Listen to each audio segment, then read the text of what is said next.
Yeah, Brigstocke, I suppose it's got nice sounds for a northern accent. But you're right, it would be nice, Lord Brigstocke. You can imagine that as well, couldn't you? Baron, I've always thought would be nice. How are you? Because you're one of those kind of omnipresent TV people that seems to do everything. No one's heard of. Yeah, exactly.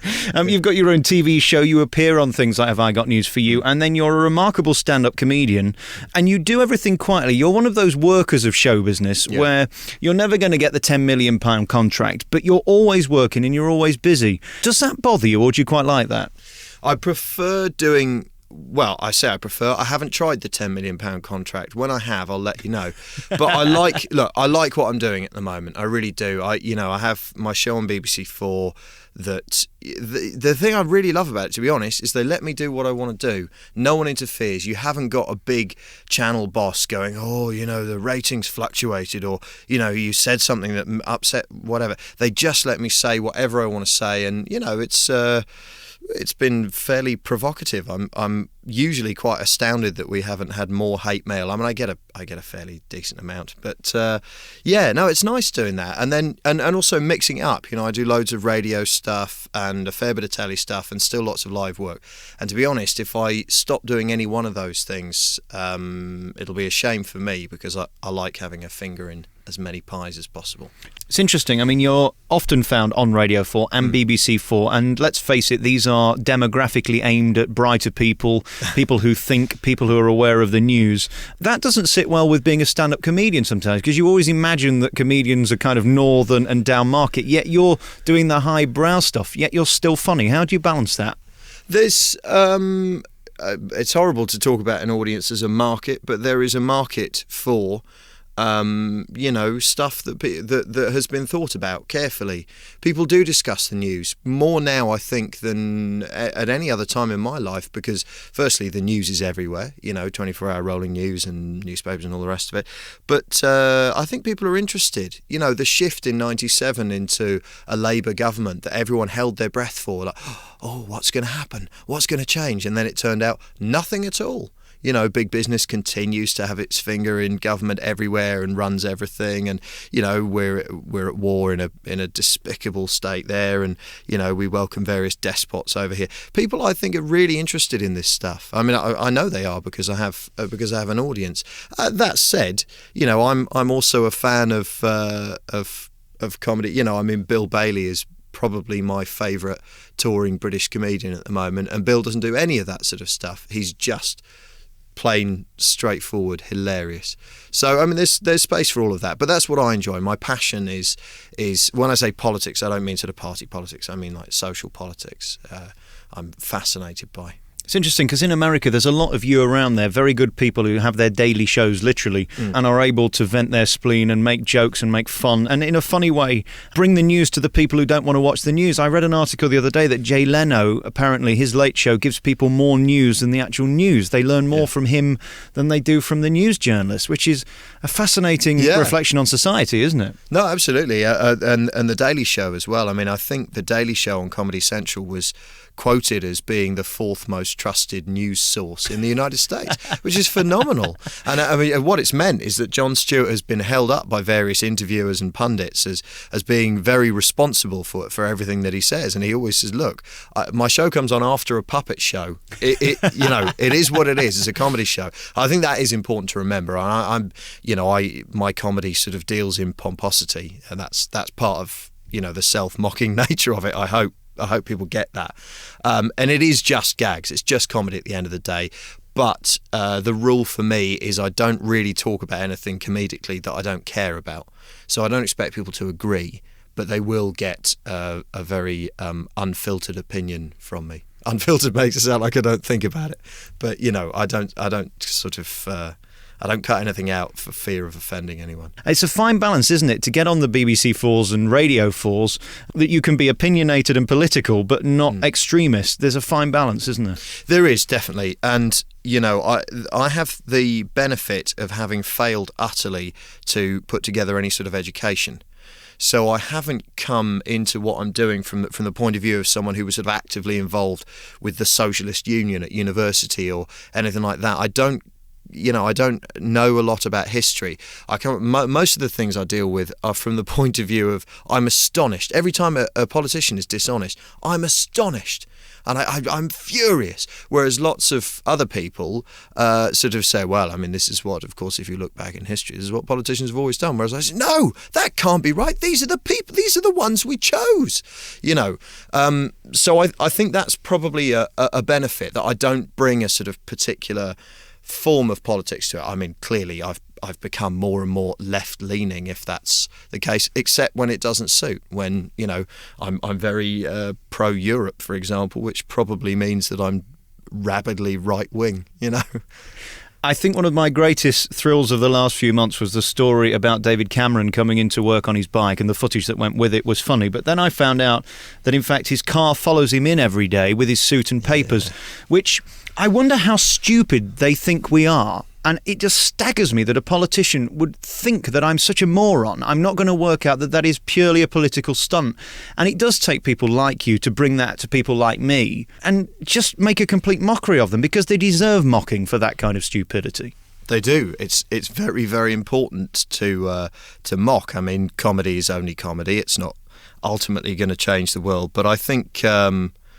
I think in the world of spin, where everything is delivered to you, like David Cameron, someone rings somebody and says, David will be cycling in this morning. We just thought we'd mention it to you in case your van full of cameras happened to be backing out, because we'd hate for him to be knocked off. And a call is made and all the rest of it. And, on a certain level, I have to say, I think it's great that he got on a bike at all, regardless of the fact he was followed by a large car full of documents. The fact that he sort of got on a bike is actually better than the sort of stiff jaw in the back of a car saying, no, I will be carried from this place to this and all the rest of it, But yeah, you have to prick the pomposity of these people. And, I mean, particularly for me, the war in Iraq was a particularly big thing that I sort of really struggled with. It upset me massively. And when I hear politicians talking about notions of morality and who should do what and who should behave like what, and then you read that they actually voted in favour of going into that war, you sort of think, I just can't take your morality seriously, which is difficult. I mean, you don't want to undermine everything that anybody tries to do. I mean, politicians are generally trying to do the right thing, I think, but you have to whack their legs out from under them. That's my job. Help me with why a lot of people can't do TV, radio and live. It seems like they're good at one and then they try another and fail at it miserably. How have you managed to kind of navigate the three and do each well enough to keep in work?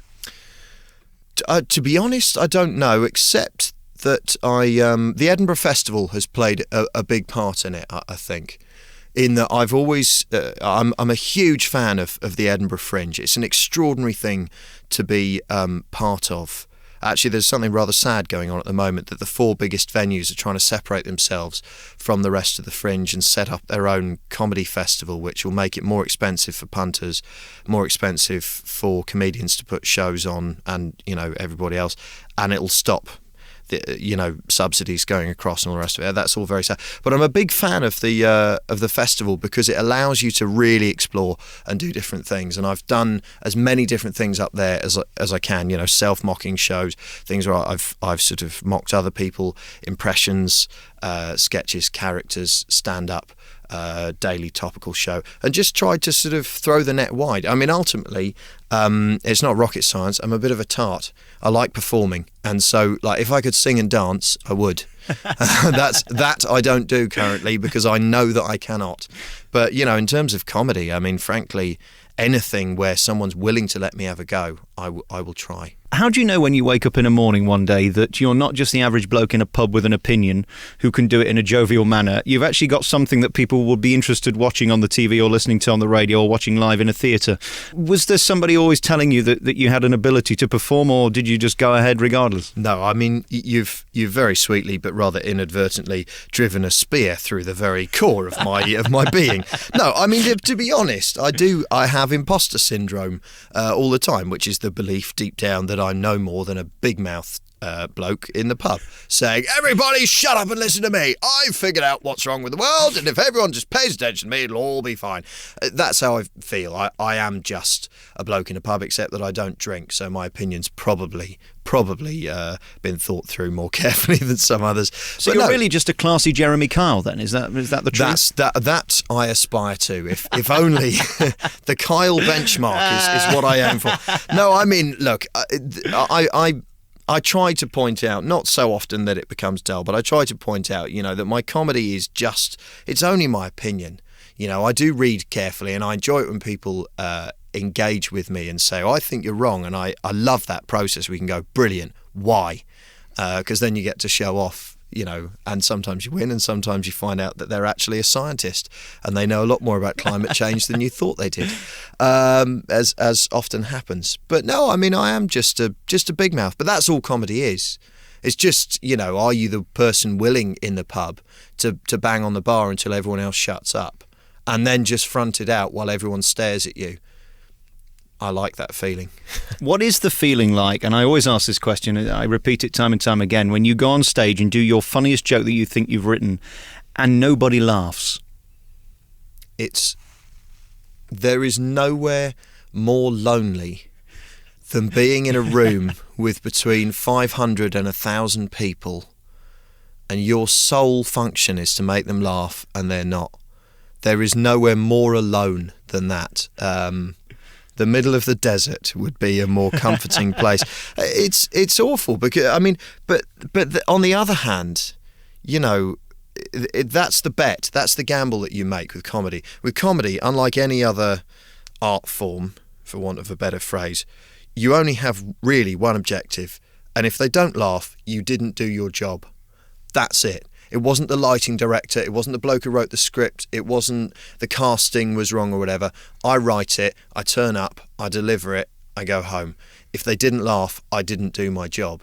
There are unplayable rooms, if people are too drunk or they're there and no one's told them comedy's on or whatever, or they can't see the stage. Those are all factors. But actually, in a comedy environment, your job is just to make them laugh. And whilst it's miserable and lonely when occasionally they don't, the feeling you get when you say, that's where I'm going to make you people laugh, and then they do, and they laugh enough that they're willing to clap at the end as well. There are a few feelings bigger and better than that. Fatherhood, maybe. Really? Yeah. Although a laugh is probably better, isn't it? Yeah, probably. The best thing is when the children laugh and clap. And are they easier to please? No. Very discerning, very difficult. I've got a 2-year-old and a 5-year-old, and very difficult to make them laugh. But when you get it right, if you can get beyond poo wee fart bum, then and still make them laugh, then that's a heroic gig as far as I'm concerned. And in terms of being a comedian that's asked for the first time to go on Have I Got News for You, is there any greater thrill? Because that must mean you've made it. Yeah. No, that's the one, actually. Have I Got News for You as a topical comedian that's the show. But I got a free pass, you see. The first time I did it was the one that Bruce Forsyth hosted. So I didn't really have to do anything. I just walked on. I was very nervous, but I walked on, I sat down and I enjoyed the ride.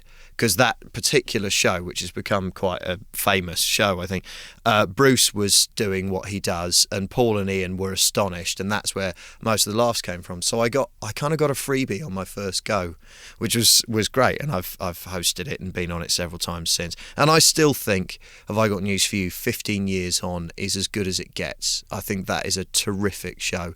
And that's down to the production team, but fundamentally down to Paul and Ian.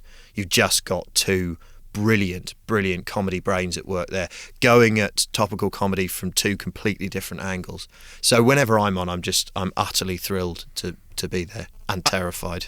It's a difficult thing to be a guest on that show, isn't it? Knowing when to come in and when to shut up. Yeah, and there are different rules depending on where you sit. Like if you're hosting, I think your job is to read the script and facilitate the jokes in the room. If you think of something that's too unbearably funny not to say it. Otherwise, shut up. Those are the rules.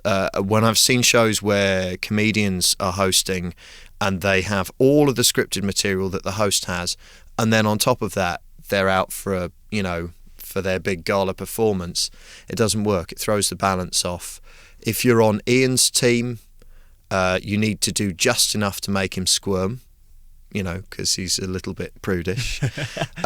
If you're on Paul's team and you're lucky, you get that subject that comes along and you get to bat it around with Paul. You get to sort of play keepy-uppies with a joke with Paul Merton. That's one of the biggest thrills in comedy. You can do that if you're sitting on Ian's side, but they're definitely, and I've sat in all of those seats, there are definitely different dynamics depending on where you sit and who else is there as well. If you've got, I was on with Kilroy once, and the whole nature of the show shifted into all of us kicking Kilroy essentially, but for good reason.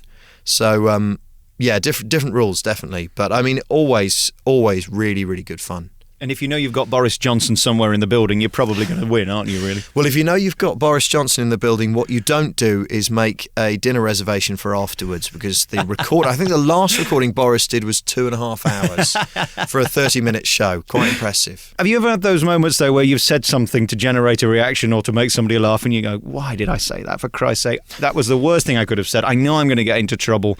And then you spend the rest of your show backpedaling. Yes, I have. I try with the guests that I get on not to be just rude, because that's awful to watch, actually. Even if someone's fairly odious, I think you can separate a person from their opinions for the most part, although there are some people I would like to just have a straight up verbal fight with. But yeah, I think you have to be courteous with guests and stuff. I think it's important. You'll get better stuff from them. It's much better to encourage someone to tell you what they think than to try and always convince them that your argument is correct. It's more interesting for the audience. Let them decide. They're not thick. And you very quickly run out, I guess, if you start attacking everybody who comes on your programme. Yeah. And I have said a few things that I've, have made my own toes curl. I had Richard Dawkins on the show, and I was excited to meet him. I think The God Delusion is a really fascinating book, and I got flustered, and I said some really stupid things. We were talking about how wonderful science is, and all I could think of to say was how much fun I'd had with Bunsen burners as a kid, like basically holding a jet of flame, and he was just looking at me with a mixture of bafflement and pity. But that's okay. That's the way it goes from time to time. I think you're like me, though. You're just a troublemaker that loves a joust. Yeah, I do love a joust. I really love a joust. Why can't we fall out now? I'd love a row. Go on, pick one. Pick a subject. I'll take any contrary position you like. I love Jeremy Clarkson. Yeah, me too. Oh, damn. That didn't work, did it? Marcus Brigstocke, thank you very much for talking to me. It's a real pleasure meeting you, and good luck with everything. Turn on the telly, he'll be there. Switch on your radio, he'll be there. Turn up at a theatre, he'll be there. You're everywhere, aren't you, really? Go to the Alps. That's the place.